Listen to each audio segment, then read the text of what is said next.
Buenos días, chicos.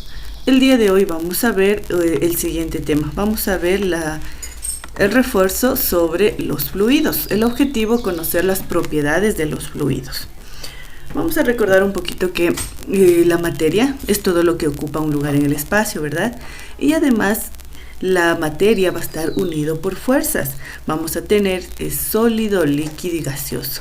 Y cada una de ellas van a tener una fuerza diferente. Por ejemplo, en el estado sólido, las fuerzas de cohesión se encuentran completamente, las partículas se encuentran completamente compactadas, es decir, que la fuerza de cohesión es mucho más fuerte.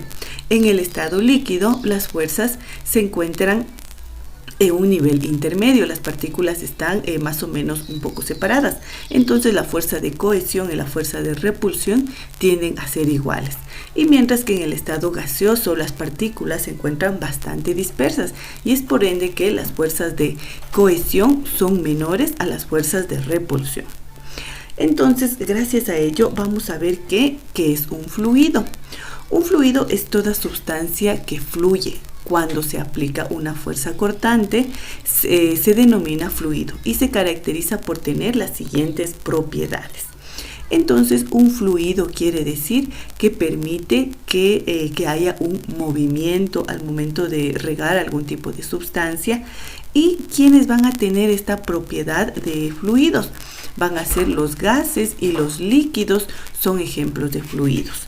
Mientras que en estado sólido no puede ser un fluido porque no tiene esa capacidad de fluir, de moverse de un sitio a otro.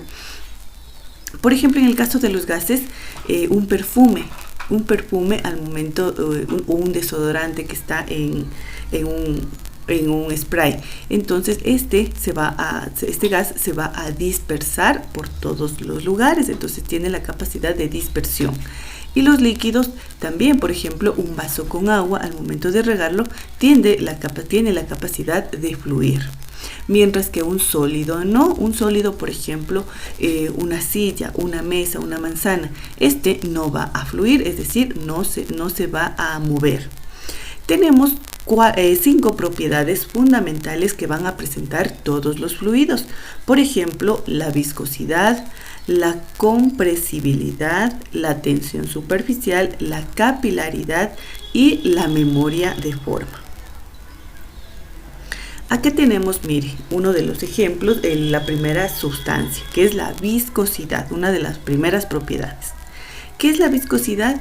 Es la resistencia a fluir. Se denomina fluido ideal aquel que no tiene viscosidad. El aceite de cocina, la brea, la miel son fluidos viscosos, a diferencia del agua, el vinagre y la leche. Entonces, ¿qué es viscosidad? Es la resistencia que pone un objeto a fluir. Por ejemplo, la miel.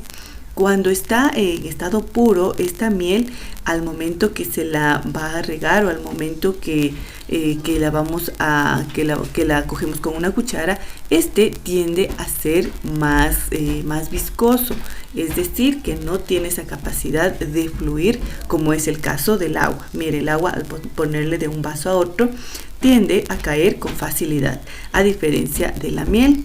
Otro de los ejemplos, la brea, el petróleo, son fluidos bastante viscosos, es decir, que tienen esta resistencia. Por ejemplo, en el caso del agua, el vinagre y la leche, en cambio, estos tienden a ser bastante ligeros al momento de fluir. Otra de las propiedades, la compresibilidad. ¿Qué será la compresibilidad? Es la capacidad de un fluido de reducir su volumen ante la acción de una fuerza externa.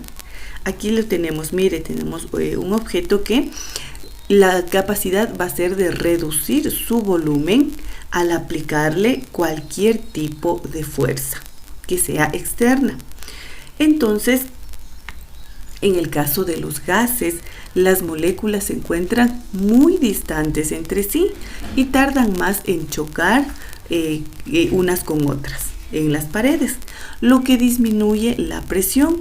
Sin embargo, cuando se ejerce presión y se comprime el gas, las moléculas se encuentran más unidas entre sí y la presión aumenta. Mire, entonces aquí tenemos un ejemplo de que se encuentra en estado gaseoso y las moléculas se encuentran separadas.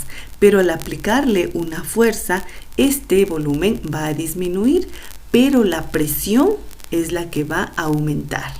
Eso es la compresibilidad. Tenemos otra de las propiedades, la tensión superficial. En los líquidos, las moléculas de agua se atraen entre sí por fuerzas de cohesión, una fuerza intermolecular que las mantiene fuertemente unidas, especialmente en la capa superficial del agua, donde no tiene estas otras moléculas a su alrededor.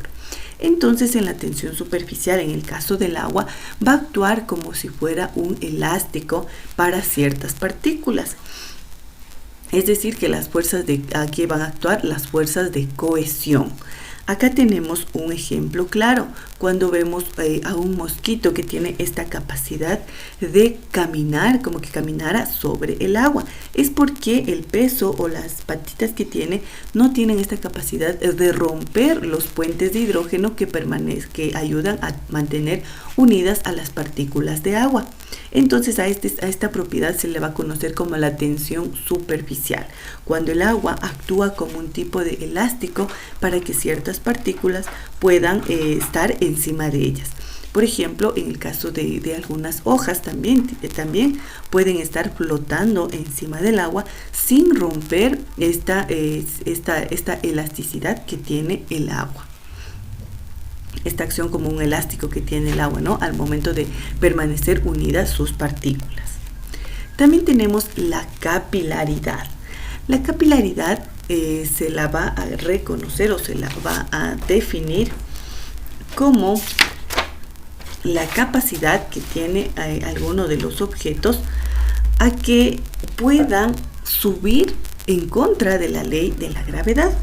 Por ejemplo, en el caso de las plantas, el agua asciende por la capilaridad desde las raíces hacia la parte superior, sin gastar energía y en contra de la gravedad.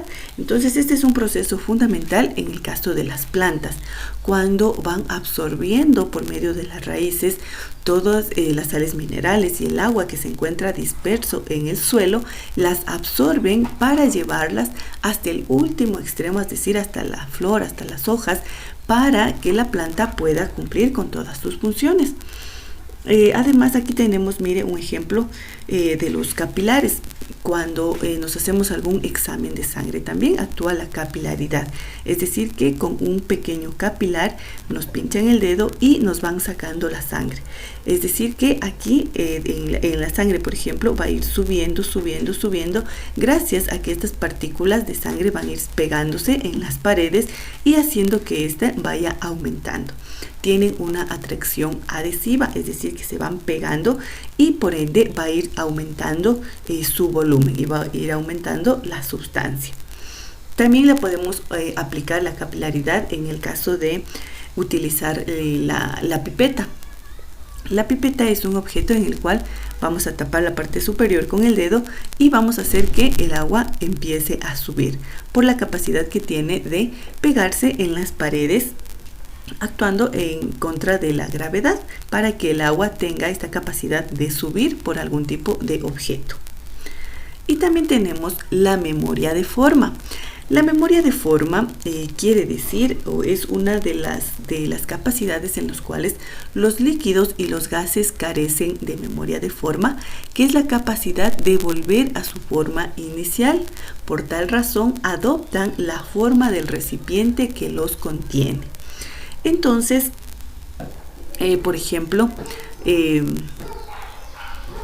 los líquidos y los gases siempre van a adoptar la forma en la cual están contenidos. En el caso de los gases, cuando inflamos un globo, vamos a inflarlo y este empieza a extenderse. Pero cuando dejamos de inflar, este va a salir todo el aire que introducimos dentro del globo y este va a regresar a su forma. No se va a quedar en la forma en la que nosotros lo dejamos lleno el aire, porque el aire va a seguir saliendo. Igual los líquidos tampoco carecen, los líquidos carecen de memoria de forma debido a que siempre deben estar contenidos en algún objeto. Caso contrario, este no se va a desparramar. Entonces, el caso de los sólidos, ellos sí tienen una memoria de forma. Por ejemplo, al congelarlo, el hielo va a quedar en su forma en la que la dejamos, por ejemplo, cuadrada, y así se va a quedar. Esto es entonces memoria de forma. Y aquí tenemos un ejemplo en el cual nos dice que al colocar un líquido sobre los tubos de vidrio utilizado para medir el volumen, como las pipetas o las probetas graduadas, este tiende a formar una curvatura llamada el menisco. En el caso del líquido nunca va a quedar como que recto, siempre va a quedar una estructura como que fuera una pequeña V.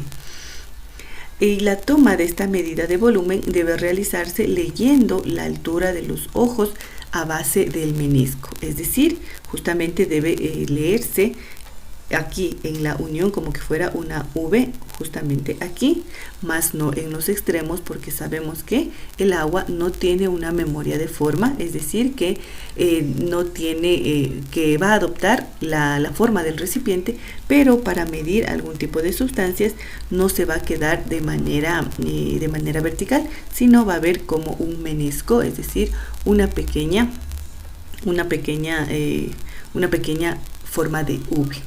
Entonces, estas son las propiedades que puede presentar los fluidos. Y además tenemos algo muy importante. Vamos a ver un pequeño video sobre los fluidos.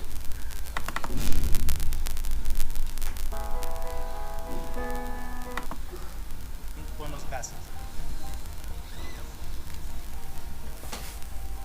Los líquidos y los gases están compuestos por partículas que se mueven a Mire, aquí tenemos el ejemplo de la presentación de la materia, ¿no? En sólido, líquido y los gases.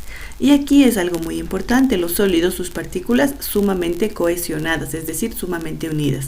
En el líquido sus partículas se encuentran más o menos unidas, que hay unos espacios entre ellas, y en el estado gaseoso las partículas se encuentran sumamente separadas. Velocidad si las comparamos con los sólidos. Tanto los líquidos como gases tienen la capacidad de poder desplazarse o de poder fluir, por lo cual el término fluidos hace referencia a ambos estados. Los fluidos tienen la característica de tomar la forma del recipiente en el cual estén contenidos o confinados. Además, los fluidos pueden soportar esfuerzos cortantes y recuperar fácilmente su forma inicial. Si alguna vez ha intentado cortar el aire o el agua, notará la imposibilidad de realizar dicha acción. Caso contrario con los sólidos, los cuales pueden ser cortados, como se observa en este trozo de pan.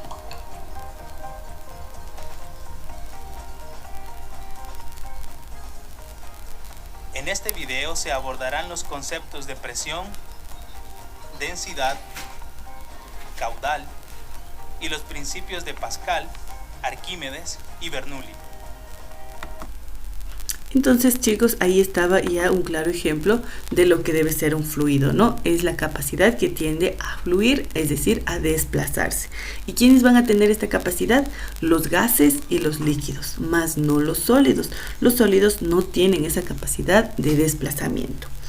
Esto ha sido todo por el día de hoy, chicos. Nos veremos el día de mañana con un nuevo tema. Gracias por su atención.